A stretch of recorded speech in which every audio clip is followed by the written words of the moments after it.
I no longer recognized whose hands were guiding me. One on my throat, one on my hips, another tangled in my hair, all moving in sync. I hadn't been taught, yet somehow I followed. I wasn't being led, I was being truly seen. I didn't want it to end. Not the pressure, not the surrender, not the way they made me lose track of where I ended and they began. I wasn't just desired, I was completely held. I hadn't dressed that night for attention. I dressed to recall the sensation of being truly observed. The bar was positioned on the 47th floor, surrounded by floor-to-ceiling windows that transformed Chicago's skyline into a gentle constellation of lights. The music, a sultry jazz tune with a touch of saxophone, effortlessly blended into the soft candlelight. Opting for a red silk dress, elegantly fitted with a subtle low back and a whispering slit, it wasn't for anyone else but myself. However, the instant I entered the room, I felt it. A gaze.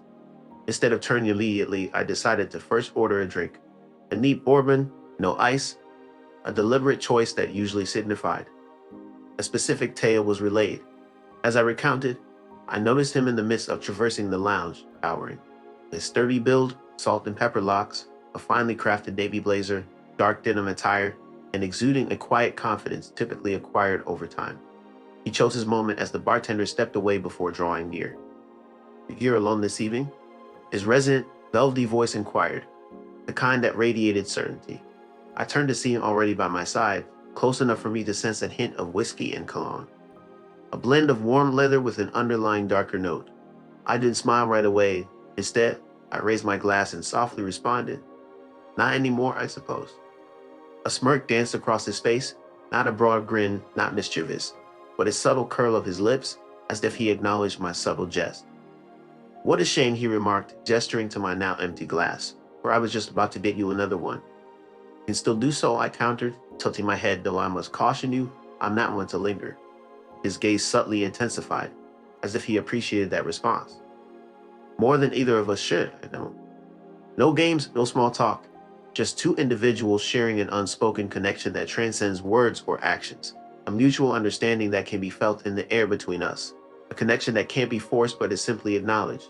As I subtly leaned in my dress moving with me, he cast a quick glance downward.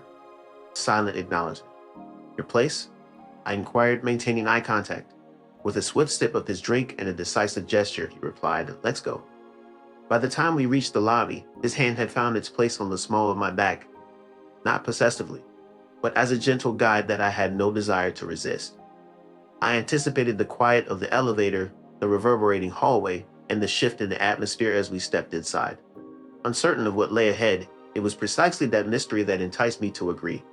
The elevator ascended in silence, his hand a reassuring presence on my back, conveying safety and assurance without leading words. When we entered the hallway, lined with black and white photographs depicting old Chicago jazz musicians, cigar lounges, and snow-covered streets, Grant effortlessly entered a code to unlock the door with a soft click. The space beyond left me in awe. Floor-to-ceiling windows bathed the room in a warm amber glow, casting light on the elegant dark wood floors and the sleek modern furnishing softened by linen and velvet accents. A cozy bar cart sat in one corner. A record player spun a slow tune, and the air carried hints of leather, smoke, and club.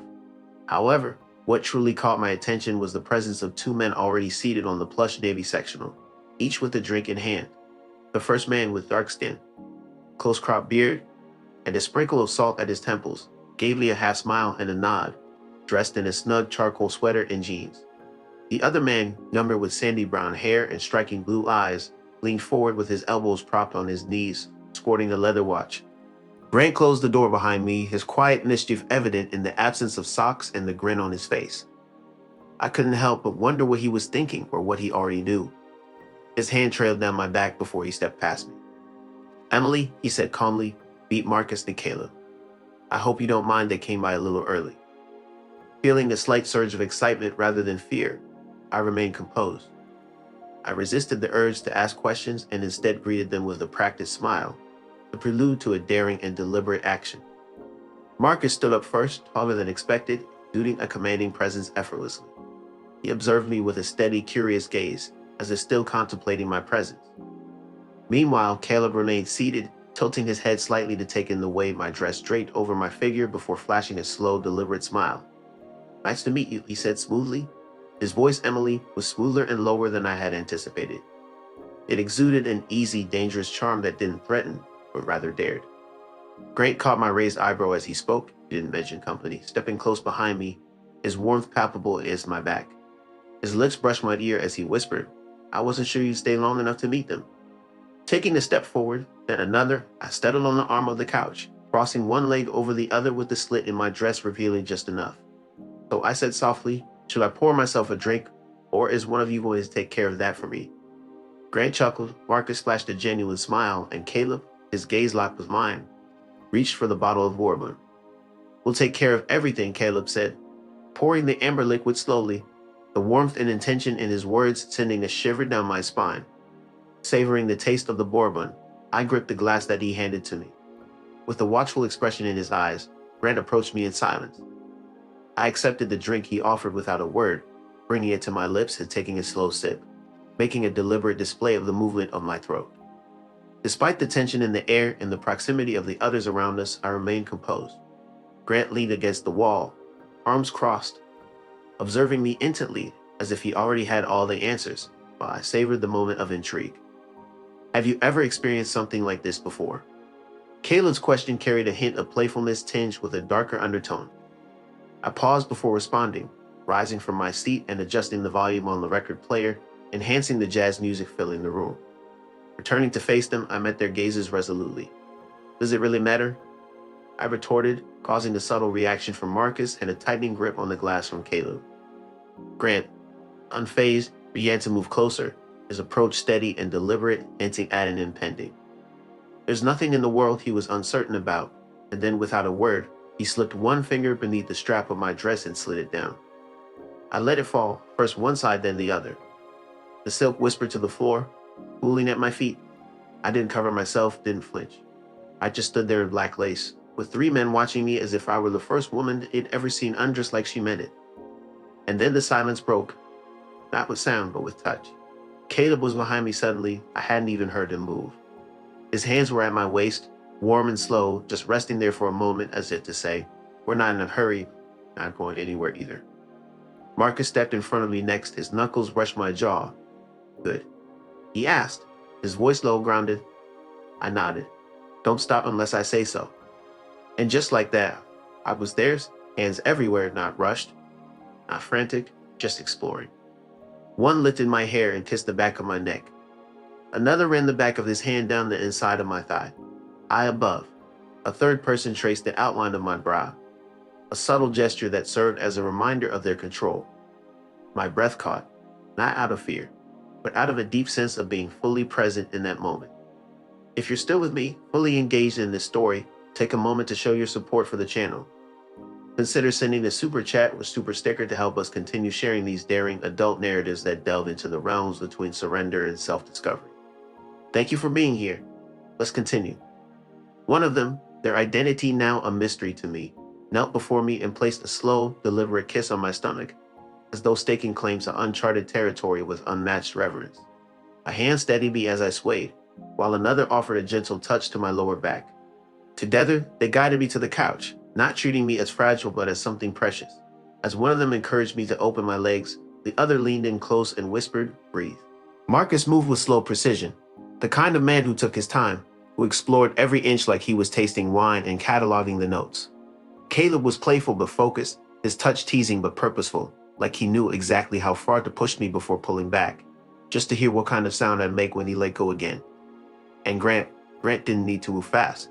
His presence alone undid me every time. He whispered something against my ear, a simple "stay open" or "don't hide from it." My spine lit up. They didn't rush. They moved around each other like a choreography I had never been taught, but somehow my body followed instinctively. When one stepped away, the next was already there, slipping into the rhythm seamlessly.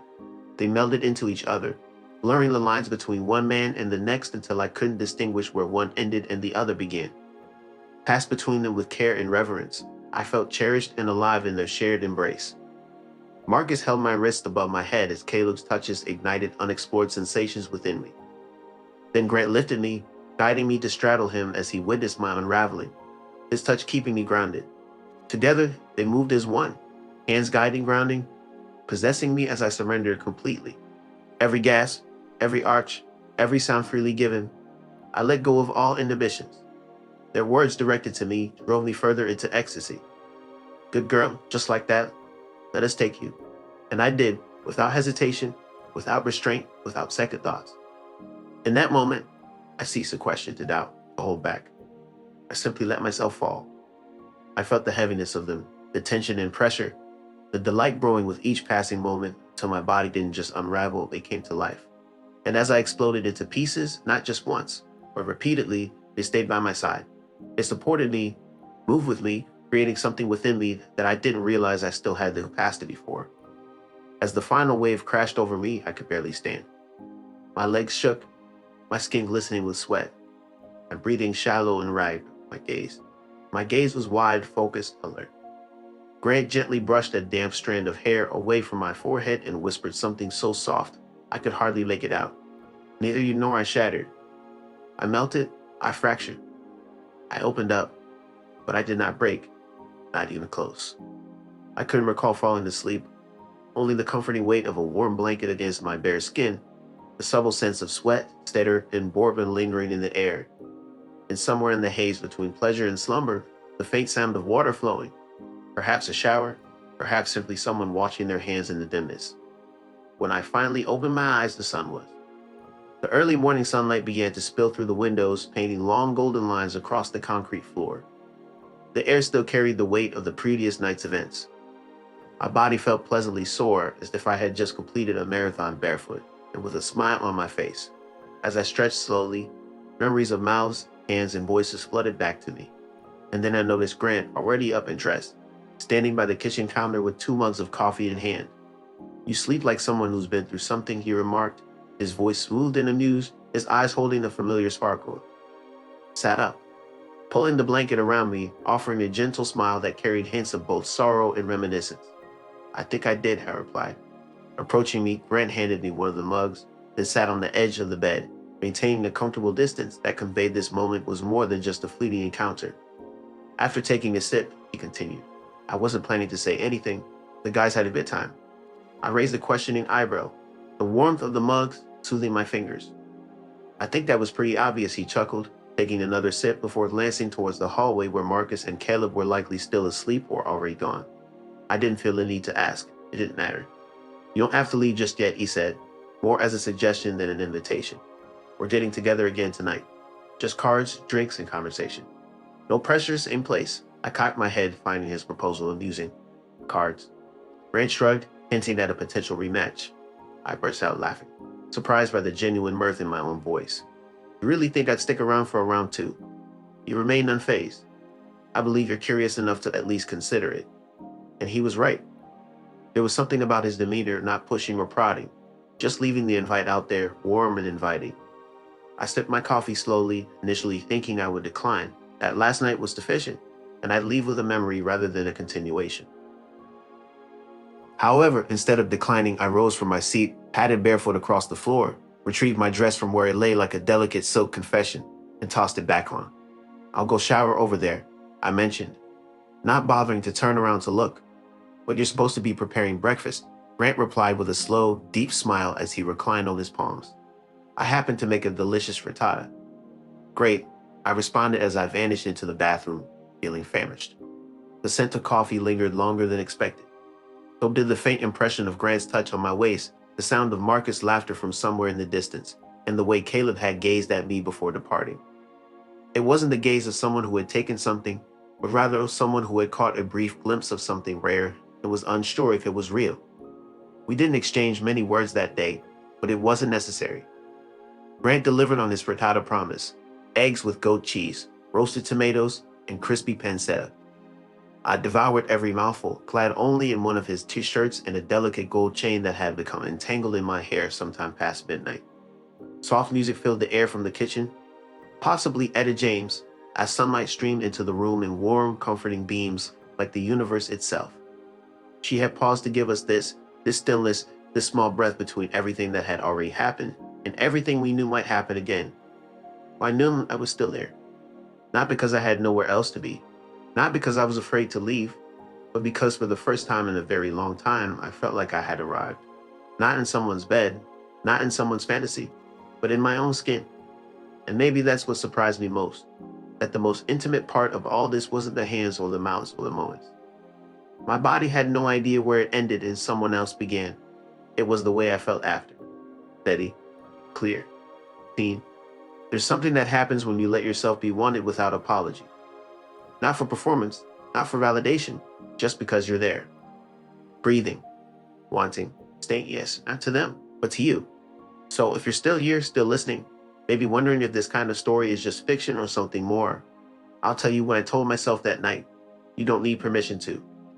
Awaken once more. You don't require the perfect outfit, the perfect words, or even the perfect moment. All you need is to say yes, even if your voice quivers. Embrace the present moment, the sensations, the part of yourself that has been patiently waiting to reemerge. And if this narrative has ignited something within you, even if it's just a tiny spark, nurture it because that spark could be your true essence. And if this story has resonated with you, surprised you, or evoked unexpected emotions, consider supporting the channel.